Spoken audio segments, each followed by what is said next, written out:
Hair loss एक emotional issue है। Baldness direct हमारी पर्सनालिटी, लुक और कॉन्फिडेंस को डिस्ट्रॉय करता है। बॉल्ड लोगों के लिए मिरर के सामने खड़े होना 20 लोगों के सामने इंसल्ट होने से भी ज्यादा डरावना होता है। एग्रेसिव हेयर लॉस के टाइम जब pillow, bedroom tiles, bathroom tiles, sink, towel, keyboard, book हर जगह पर हेयर दिखता है और बालों में हाथ फिराने पर हर बार 4-5 पतले और कमजोर बाल आ जाते हैं, उस समय एक ही simple, quick and straight solution समझ में आता है, हेयर शेविंग। एक बार ब्लेड या उस्तरा लगा लो, फिर साला टेम्पररी ही सही, 3 महीने के लिए ही सही, हर दिन घुट घुट के मरने से निजात दिलाता है।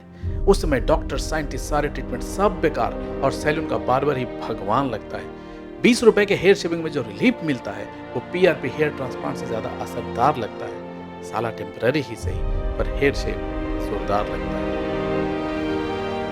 पर अफसोस की बात यह है कि हम बॉल्ड लोगों के इमोशन को समझता कौन। एडॉन हेयर केयर की टीम समझती है आपके इमोशन को। हमें पता है कि इंडिया में हेयर लॉस और डैंड्रफ बढ़ने पर तो लोग हेयर शेव कराते ही हैं। किसी का दुख तकलीफ भी बढ़ जाए तो भी हेयर शेव कराते हैं, कभी भगवान तिरुपति के नाम पर तो कभी उम्रा के नाम पर हम सबके माइंड में एक कंफ्यूजन है कि क्या झड़ते हुए बालों को रोकने के लिए भी वाकई में हेयर शेव कराना चाहिए? हेयर शेव कब कराना है, कब नहीं, किस रीजन के लिए कराना है, किस रीजन के लिए नहीं, ये आपको पता होना चाहिए। क्योंकि कुछ लोग ये मानते हैं कि शेविंग से, ब्लेड लगाने से, उस्तरा लगाने से, वैक्सिंग से, प्लकिंग से हेयर लॉस कम होता है, हेयर रीग्रोथ होता है, बाल फास्ट ग्रो करता है, बाल डार्क पैदा होता है और बाल मोटा पैदा होता है। सारी बातों का फैक्ट चेक करेंगे, वीडियो एंड तक देखिए। Hi, I am doctor Ashok Sinha, hair transplant surgeon and hair expert, and you are watching India's most authentic, trusted and scientific hair channel Adon hair care. अब आपके हेयर केयर प्रोडक्ट के लिए कुछ जरूरी बात। आप लोगों में से काफी लोग minoxidil, finasteride, hair supplement, anti hair loss shampoo, anti dandruff shampoo use करते होंगे, तो आप लोगों के लिए ऐसे लॉकडाउन में भी www.adonwellness.com बेस्ट ब्रांड के hair care product maximum discount में प्रोवाइड करा रहा है और कराता रहेगा। उतना ही नहीं, आपके बालों के बेटर ग्रोथ के लिए हर मिनॉक्सिडिल के साथ LCLT और कैफीन भी फ्री में डिलीवरी कर रहा है और करता रहेगा। सो अगर आपको बेस्ट ब्रांड के सारे प्रोडक्ट मैक्सिमम डिस्काउंट में चाहिए तो www.adonwellness.com से ही ऑनलाइन परचेज करिए। इतना ही नहीं, 15 से 20 मई 2021 के बाद से एडोनिसिडिल, फिनस्ट्रॉन्ग 2.5x और RCP जैसे बेस्ट हेयर केयर ट्रीटमेंट सिर्फ इसी चैनल पर मिलेगा। सो चैनल को सब्सक्राइब करना और बेल आइकन को प्रेस करना भी ना भूलें। चलिए अब मैं आपको बताता हूं कि किस कंडीशन में हेयर शेव कराना चाहिए और किस कंडीशन में नहीं। कोई ट्रीटमेंट स्टार्ट करने के पहले हेयर शेव कराना सही है या गलत? आजकल बहुत सारे पेशेंट ये पूछते हैं कि सर मिनॉक्सिडिल स्टार्ट करने के पहले, PRP स्टार्ट करने के पहले हेयर शेव करवा लें। काफी डॉक्टर भी इसे सपोर्ट करते हैं। इसका एक फायदा ये होता है कि मिनॉक्सिडिल से मेडिसिन का एप्लीकेशन इजी होता है और अर्ली शेडिंग फेज के टाइम पर पेशेंट परेशान नहीं होते हैं।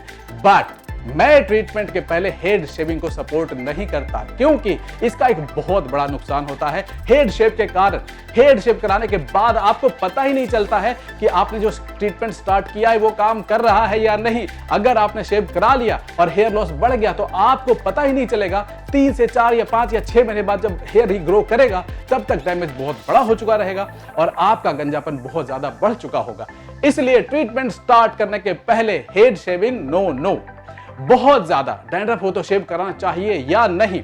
इस कंडीशन में हेड शेविंग कराना यूजफुल होता है। जब आप शेविंग कराते हैं तो एग्जैक्ट कंडीशन का पता चलता है कि सीबोरिक डर्मेटाइटिस है या नहीं है, तो किस लेवल का है, इन्फ्लेमेशन किस लेवल का है, डैंड्रफ ड्राई है या ग्रीजी है, ये सारे कंडीशन का पता चलता है और साथ में आपके लिए स्कैल्प को क्लीन करना और मेडिसिन को अप्लाई करना भी इजी हो जाता है। सो इस कंडीशन में हेड शेविंग को यस।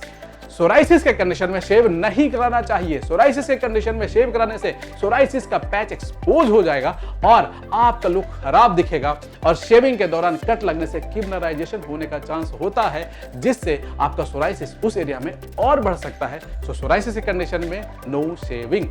बॉडी हेयर ट्रांसप्लांट के पहले चेस्ट हेयर को ब्लेड से शेव करने से फायदा होता है। चेस्ट के बाल जो इनएक्टिव होते हैं वो एक्टिव हो जाते हैं और एनाजन हेयर का विजिबिलिटी बढ़ जाता है, क्योंकि वो फास्ट ग्रो होते हैं, जिससे हेयर ट्रांसप्लांट के टाइम उनका कोरिंग और एक्सट्रैक्शन आसान हो जाता है। सो बॉडी हेयर ट्रांसप्लांट के पहले शेविंग यस। अब सबसे बड़ा क्वेश्चन, क्या ब्लेड या उस तरह से हेड शेव कराने से हेयर लॉस रुकता है, गंजापन नहीं आता है, नए बाल मोटे पैदा होते हैं, बाल डार्क पैदा होता है और नए बाल तेजी से बढ़ते हैं? पूरे इंडिया में लोगों का मानना है कि उस्तरा या ब्लेड से हेड शेव कराने से ये 5 फायदे होते हैं, पर ऐसा नहीं है। प्रैक्टिकल एग्जांपल, आपने हरे कृष्णा, इस्कॉन या बुद्धिस्ट मॉन्क को देखा होगा। वो काफी कम उम्र में साधु बन जाते हैं और हर हफ्ते या 15 दिन में ब्लेड या उस्तरा से शेविंग करते हैं। फिर भी टाइम के अनुसार गंजापन उनमें भी दिखता है, गंजे वो भी होते हैं। अगर शेविंग से हेयर लॉस रुकता और हेयर रीग्रोथ होता तो वो लोग कभी गंजे नहीं होते। दूसरा, फीमेल में मेल के मुकाबले बॉल्डनेस कम होता है, राइट, जबकि वो कभी भी हेड शेव नहीं कराती हैं।